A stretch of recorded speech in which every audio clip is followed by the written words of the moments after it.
Okay, yeah, good afternoon, everybody. My name is Ari Obenson. I'm President and CEO here at the International Institute. Thank you for honoring our invitation. This would be the second week in which we're having this community update. And since last week, there have been some few developments. Based on the last meeting, which I attended last Friday with the U.S. Commission for Refugees and Immigration, it is envisaged, hopefully by October 6th, that we're going to see the first wave of arrivals. The goal that they have set for themselves is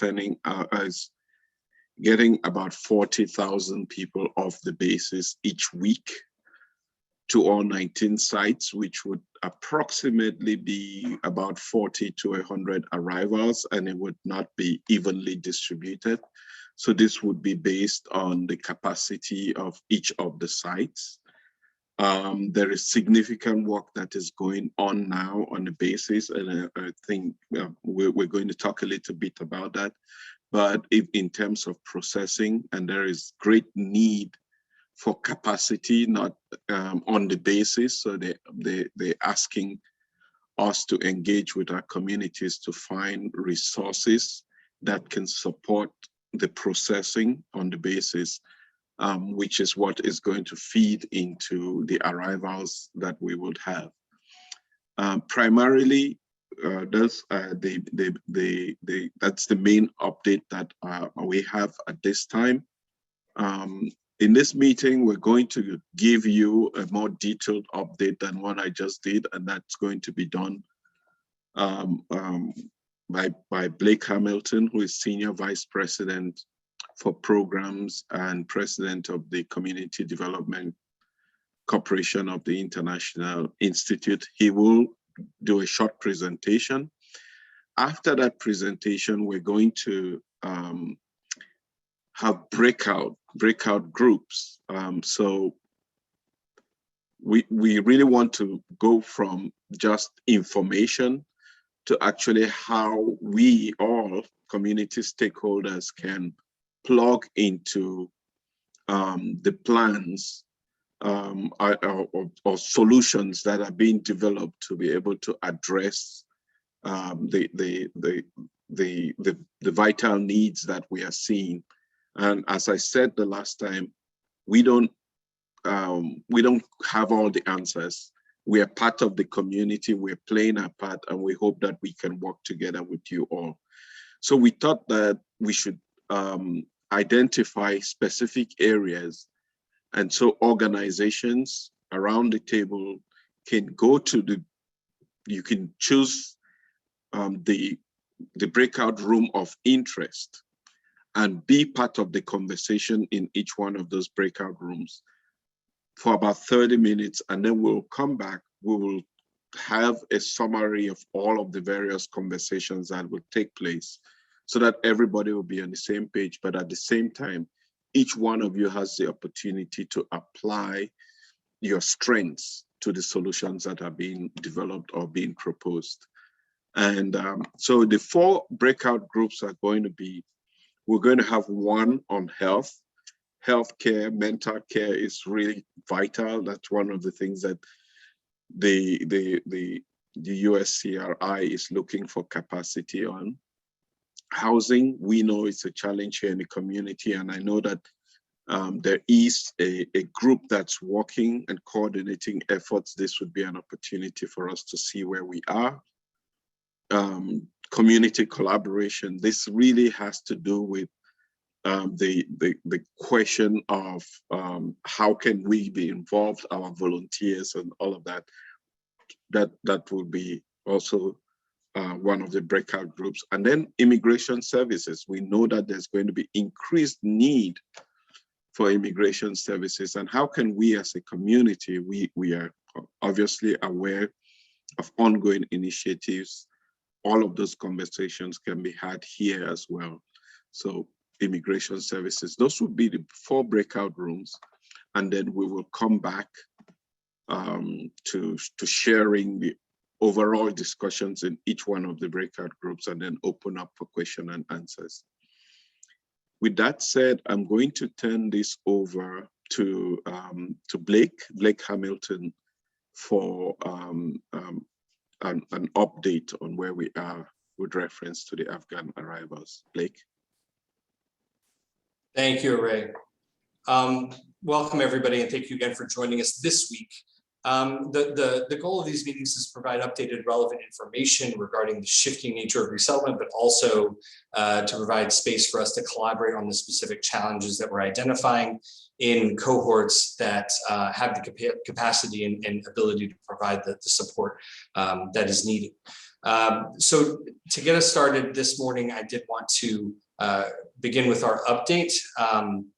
And the first notion here is around Haitian deportations and Title 42. This is a topic that we are getting approached on quite a bit.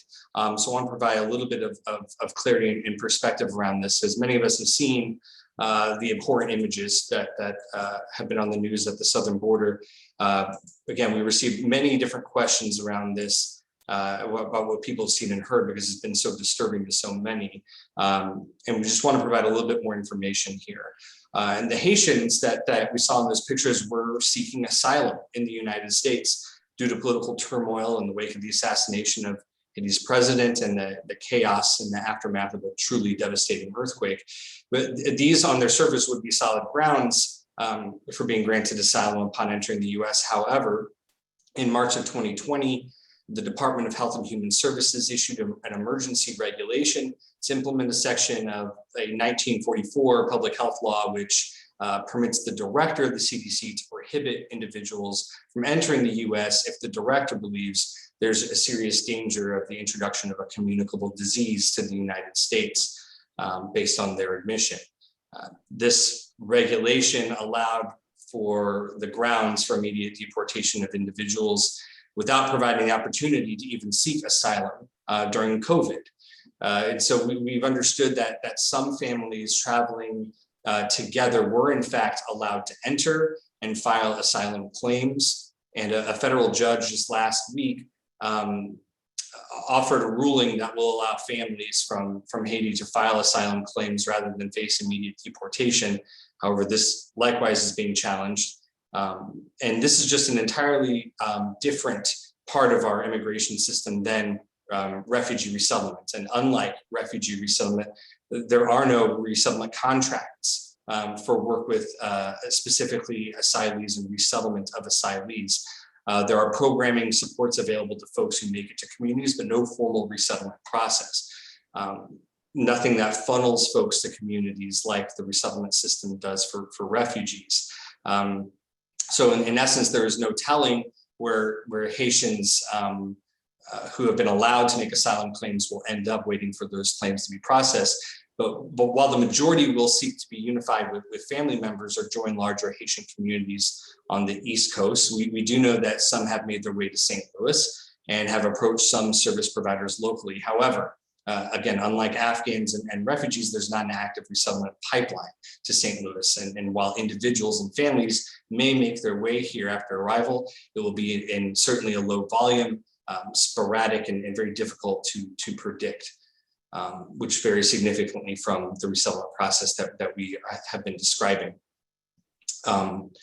Additionally, the Biden administration just last week submitted a request for 125,000 refugees to be resettled in the US in fiscal year 22, and this upholds a campaign promise.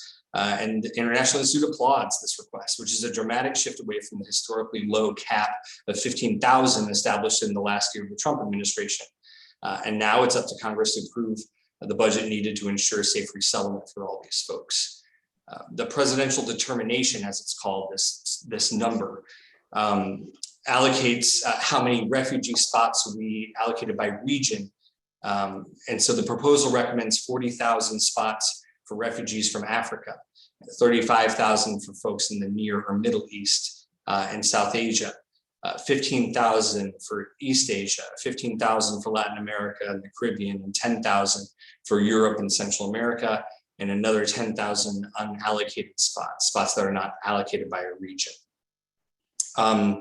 This is, again, we applaud this, this increase in the cap, and we hope to see the federal government fulfill this cap. The cap is just a ceiling, and there are still efforts that need to be made to reach that number. And we hope that the full force of the federal government is mobilized in order to ensure that resettlement. I did also want to mention that the increase that we've seen locally in Afghan walk-in cases.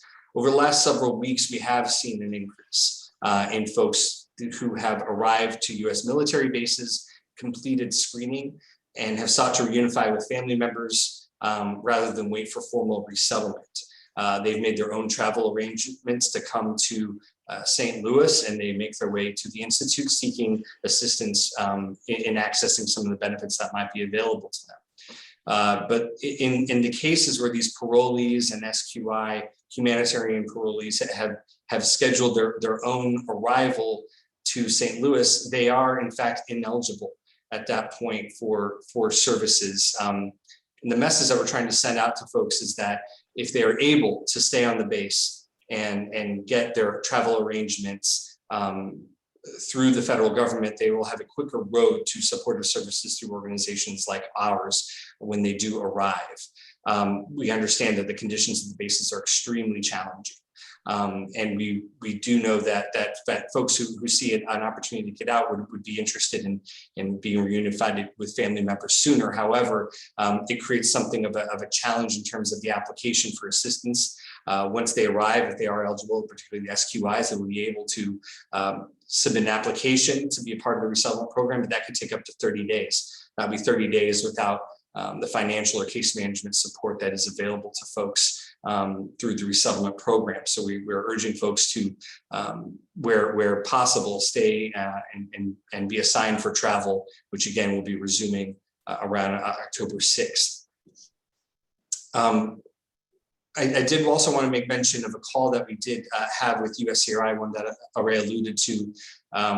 This was a call last week that centered on mental health needs for folks at the military bases. They're starting to see cases of displaying mental health distress and are seeking support from mental health practitioners and folks who have language ability, particularly in Pashto and Dari, who would be able and willing to travel to these bases to provide professional emergency mental health support and mental health first aid to folks on these sites.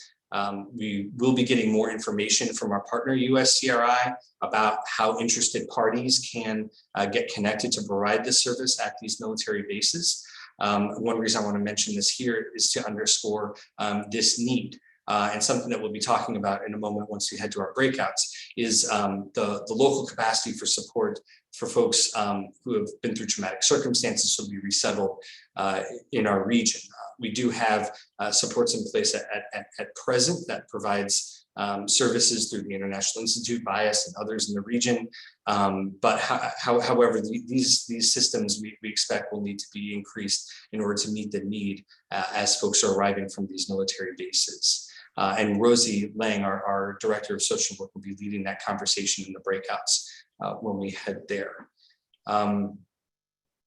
We will be doing a Q&A at the end here once we wrap up from our breakouts. And I do see some questions lining up in the chat. We'll make sure that we answer those once we're able to reconvene. But for now, we'll move on to the next slide and again show you those breakout rooms for health and mental health, housing, community collaborations, and immigration services.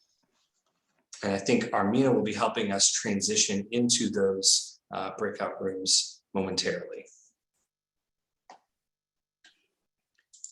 You would choose whatever breakout room you would like to go to based on the area of interest that you will have. So we'll do that now.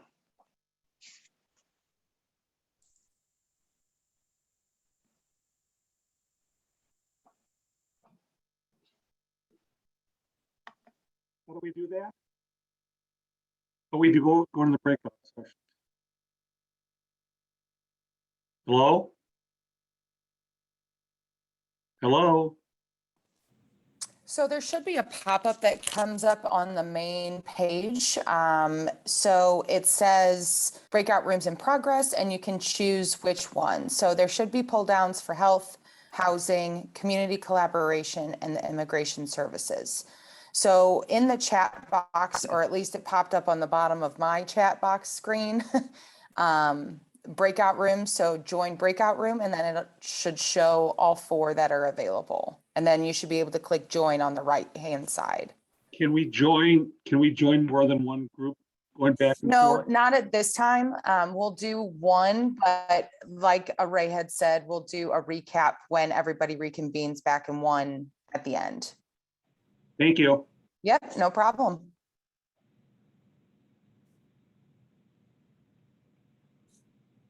Armina, can you resend that to Nikki, the breakout room link?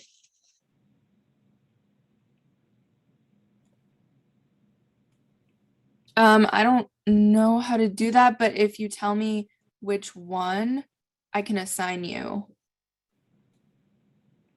She said she didn't have a preference, but Nikki, Oh. do you have a preference as to which room you prefer? I do not, no. Okay. Then Let's do community foundation with housing, because I know we're talking with you guys about that. housing. Okay. Okay, should be sent. Thanks, Armina. Mhm.